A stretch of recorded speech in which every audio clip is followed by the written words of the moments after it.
Hello students, this is the continuing part of a second. Okay, so हम लोग ने first इसके just part second ए में देखा था कि बॉइलिंग क्या होती है and what is the evaporation. Here I am going to start from the freezing. So that what is freezing? Students, boiling I already taught you. Okay, what is the boiling? So इस जो paragraph है इसको आप लोग अच्छे से read कीजिएगा, hence you will get understand betterly. So now I come to the next part, which is freezing. तो फ्रीजिंग क्या होती है स्टूडेंट्स? हम सब ने आइस जमाई ही है अपने अपने फ्रीजेस में. ओके, तो उसे ही बोला जाता है, मतलब कि जहाँ पे जो एक वाटर जो लिक्विड फॉर्म में होता है उसे हम लोग सॉलिड फॉर्म में कन्वर्ट करते हैं फ्रीजिंग के रूप में, मतलब कि आइस के रूप में. इसे ही बोला जाता है freezing. So ice is used to cool water, soft drink, make shake and for various other used. How is this ice prepared at home? भाई अगर हम लोग कूल वाटर अगर हम लोग को होना, ठंडा पानी होना, या फिर कोई सॉफ्ट ड्रिंक होना, या फिर कोई शेक हम लोग बना रहे हैं. ओके, तो इन सब शेक्स वगैरह के लिए, कोल्ड ड्रिंक्स के लिए, सॉफ्ट ड्रिंक्स के लिए हमको क्या चाहिए रहता है? ये ड्रिंक्स हमको कूल चाहिए रहता है, ठंडे ठंडे अच्छे लगते हैं, है ना, स्पेशली समर में. तो इसको ठंडक पैदा करने के लिए हम लोग क्या करते हैं स्टूडेंट्स? आइस यूज़ करते हैं. तो भाई ये आइस को किस तरीके से प्रिपेयर करेंगे हम लोग? ऑफकोर्स हम लोग क्या करते हैं, आइस ट्रे लेते हैं, उसमें वाटर डाल देते हैं, लिक्विड मतलब कि जो लिक्विड फॉर्म में वाटर रहता है उसे डाल देते हैं. देन फिर कुछ समय के बाद वो क्या हो जाता है, आइस में कन्वर्ट हो जाता है. तो ये प्रोसेस तो भाई सभी को पता है. इसे ही बोला जाता है स्टूडेंट्स फ्रीजिंग. ओके ही मतलब कि लिक्विड का सॉलिड में कन्वर्ट होना, दैट मीन्स वाटर का आइस बन जाना, that's called the freezing. Now come to the next lot which is melting. अब भाई मेल्टिंग क्या होता है? जिस तरीके से हम लोग ने आइस क्यूब को क्या किया था, फ्रीजिंग मतलब कि सॉलिड फॉर्म में बनाया था. अब जब वो सॉलिड है, दैट मीन जो आइस है वो पिघलने लगे, उसे क्या बोला जाता है स्टूडेंट्स? मेल्टिंग पॉइंट बोला जाता है. That means consider the following scenario. मतलब कि अगर आप इस पूरे सिनेरियो को देखिए तो आपने क्या किया है, एक आइस ट्रे जो जिसमें पूरी बर्फ जमी हुई थी, उस बर्फ को निकाल के आपने, यानी कि उस आइस ट्रे को निकाल के आपने बाहर रख दिया है. अगर जब आप उसको कुछ आवर के लिए बाहर छोड़ देंगे, कुछ मिनट के लिए भी बाहर छोड़ देंगे, तो उसमें क्या होगा स्टूडेंट्स? ये जो बर्फ है ये मेल्ट होने लगेगी, है ना, पिघलना शुरू हो जाएगी, जिसे क्या बोला जाता है? Melting point. इसी तरीके से हम लोग कुछ सिनेरियो और देख सकते हैं, जैसे कि ये जो आइस है ये बाहर है, तो किस तरीके से वो मेल्ट होकर छोटे छोटी बनती जा रही है आइस क्यूब्स. तो इसे ही क्या बोला जाता है? Melting point. That means process by which solid ice change into the water. जहाँ पे जो सॉलिड है वो किस में कन्वर्ट हो जा रहा है? वाटर में. That's called the melting. अब आ जाता है स्टूडेंट्स हमारा condensation. What is condensation? That means the process by which water vapour cools down and change to water. जहाँ पे जो वेपर है वो कूल्स डाउन होती है, ठंडी होती है, और वेपर के रूप में बाहर आ जाती है, सॉरी वाटर के रूप में बाहर आ जाती है. That's called the condensation. Okay, जैसे कि अगर हम लोग ने ग्लास लिया, उसमें सॉफ्ट ड्रिंक डाले, उसमें कुछ आइस क्यूब्स डाले, तो बाद में हम लोग देखते हैं कि उस ग्लास के बाहर में छोटी छोटी सी बूंद हमको नजर आती है ना, पानी नजर आता है. तो क्या वो उस ग्लास के बाहर का पानी किस तरीके से वो बनता है? तो वो क्या कहलाता है? वो जो पानी बनता है, जो ड्रॉपलेट्स बनती है, उसे ही क्या बोला जाता है स्टूडेंट्स? कंडेंसेशन बोला जाता है.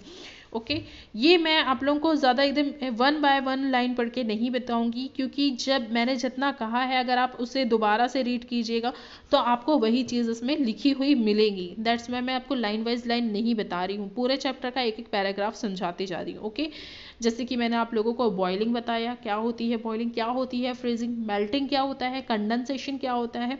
Student, this is not the new syllabus for you. Okay, तो ये सब इस चीज़ से हम लोग सब फैमिलियर है, ये सब प्रैक्टिकल हमारे घर में कर चुके हैं हम लोग. दैट्स वाई मैं इसको डायरेक्टली पढ़ा रही हूँ. ओके, अगर कोई न्यू टॉपिक रहता है तो मैं इसको लाइन वाइज लाइन पढ़ाती हूँ. देन अब आ जाता है हमारा water cycle. Students, water cycle क्या होती है? जिसकी वजह से जैसे जो वाटर है वो किस तरीके से बनता है, किस तरीके से वो फॉर्मेशन ऑफ क्लाउड होता है. अब वाटर साइकिल में जो फर्स्ट थिंग आती है वो क्या आ जाती है? Formation of cloud.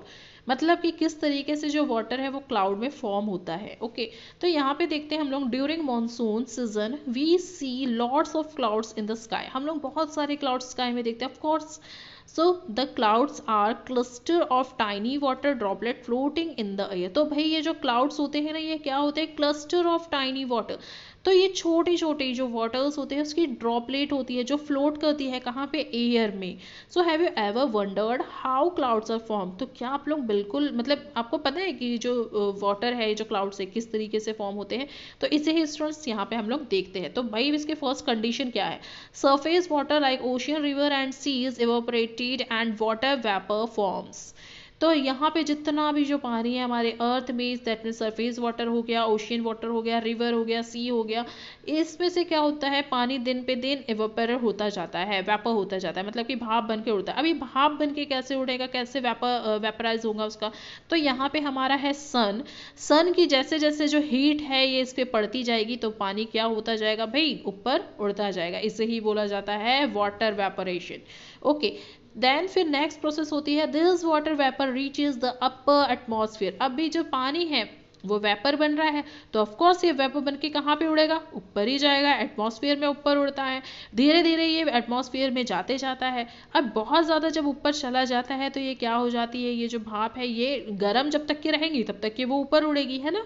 और जब ठंडी हो जाती है, ठंडी होने लगती है, यानी जैसे जैसे वो ऊपर जाती है तो ये अपना जो टेम्परेचर है वो कम करने लगती है, लो हो जाता है इसका टेम्परेचर, जिससे ये क्या हो जाती है, जो ड्रॉपलेट्स है ये धीरे धीरे ठंडी होने लगती है। ठंडी होकर ये क्लाउड का रूप ले लेती है। देखिए यहाँ पे थर्ड पैरा में क्या है, the upper atmosphere is cooler so the water vapour cools down to form tiny droplets of water.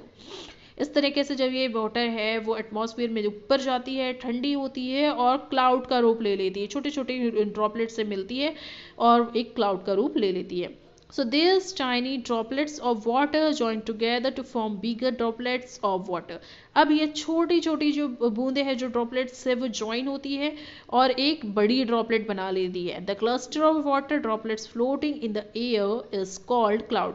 तो इस तरीके से ये जो क्लस्टर ऑफ वाटर है, मतलब कि जब बड़ी ड्रॉपलेट बन गई तो एक बादल बन गया, ये क्लस्टर बन गया, और जिस तरीके से जो क्लस्टर है ये फ्लोट करता है एयर में, इसे ही क्या बोला जाता है स्टूडेंट्स, क्लाउड बोला जाता है।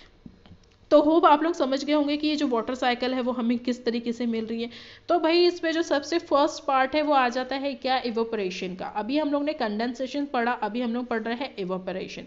इवेपोरेशन वही प्रोसेस है जहाँ पर जितना भी जो सरफेस वाटर है, मतलब कि ये वाली जो प्रोसेस है ना, surface water like ocean, river and seas evaporate and water vapour, तो ये वही उसी चीज़ को समझाया गया है कि किस तरीके से जो सरफेस वाटर है वो टेम्परेचर सन का जब रेज होता है, हाई होता है, बढ़ता है, तो वो जो वाटर है, सरफेस वाटर, वो किस तरीके से वेपर होने लगती है, भाप में कन्वर्ट होने लगती है। इस प्रोसेस को बोला जाता है स्टूडेंट्स एवापोरेशन। फिर आ जाता है ट्रांसपीरेशन।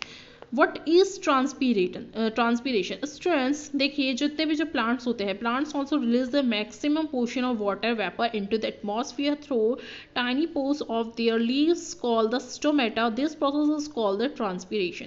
स्टूडेंट्स ट्रांसपीरेशन उसे बोला जाता है, आपको पता है हम लोग ने पढ़े थे बायो में कि जो लीव्स होती है वो इस तरीके की जो लीव्स होती है उसमें छोटे छोटे पोर्स बने होते हैं, है ना। इसी से फोटोसिंथेसिस की जो प्रोसेस है वो भी होती है, और यहीं से जो उसके अंदर जो मॉइस्चर है वो क्या होने लगता है, भाप बनके, मतलब कि वेपर के रूप में ऊपर उड़ने लगता है। तो ये जहाँ पे प्लांट्स के थ्रू जो वाटर वेपर बनके उड़ रहा है उससे ही क्या बोला जाता है स्टूडेंट्स, ट्रांसपीरेशन बोला जाता है। फिर आ जाता है precipitation. What is precipitation students, यहाँ पर क्या हो रहा है भाई, जो बहुत ही जो ड्रॉपलेट्स है जब वो बहुत ज़्यादा हैवी हो जाती है तो वो वर्षा के रूप में नीचे गिर जाती है, जिस प्रोसेस को क्या बोला जाता है, precipitation. Once I am going to read, okay.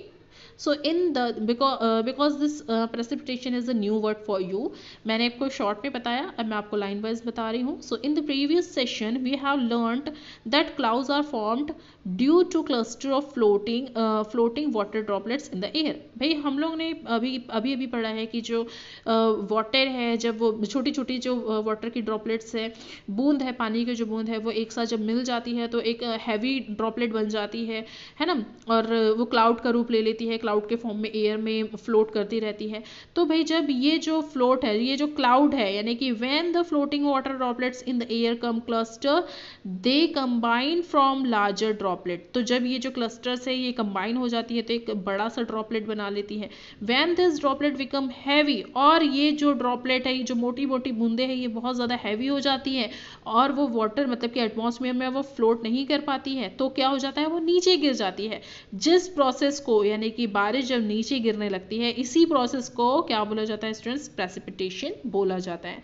तो अब आप लोग बिल्कुल भी कंफ्यूज नहीं होना कि what is condensation, what is evaporation, what is precipitation, okay. अगर कभी भी ऐसा कंफ्यूजन क्रिएट हो तो आप लोग इस वीडियो को 1 से 2 बार ज़रूर देखिएगा और 2 से 3 बार बुक को ज़रूर रीड कीजिएगा, तभी आप लोगों को ये चैप्टर बहुत अच्छे से समझ में आ जाएगा, ओके। तो ये पूरे उसके पॉइंट्स दिए गए हैं। ये उसी टाइप से है जो मैंने अभी आपको बताया students. So once you have to read this book and while reading, if you face any problem and any query, so you can mention me on comment. Okay, so I'm stopping here. See you soon with the next part of this chapter. I will provide the question answer of let's try second. Okay, so see you soon. Bye bye.